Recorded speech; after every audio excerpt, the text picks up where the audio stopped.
All right, chapter 5, we're back on track. Chapter 5 is about gender.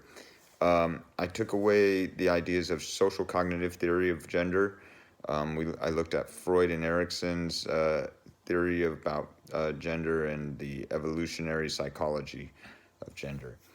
I found Freud and Erikson to their idea about the physical development affecting the psychological part of gender roles to be a little strange. The idea that especially the genital development of men and women really affects the psychology, right? The idea that men's genitals are outward, and so we're more, you know, willing to be social, and women tend to be more emotional and inward because of their genital development.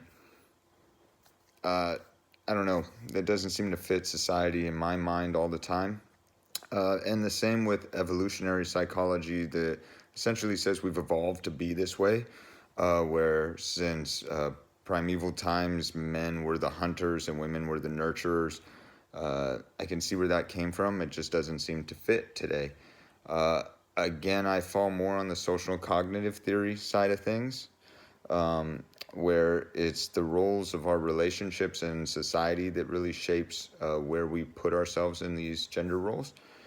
And I apply that on two ways. Again, in a personal manner, with my own kids, teaching them that they can find voice within and outside of the societal gender norms, as well as with my future students, and understanding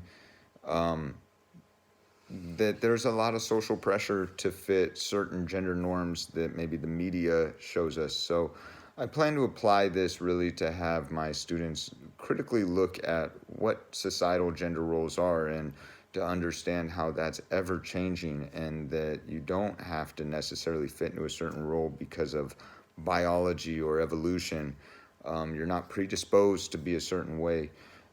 I'd like to fit that into my educating of students in the future.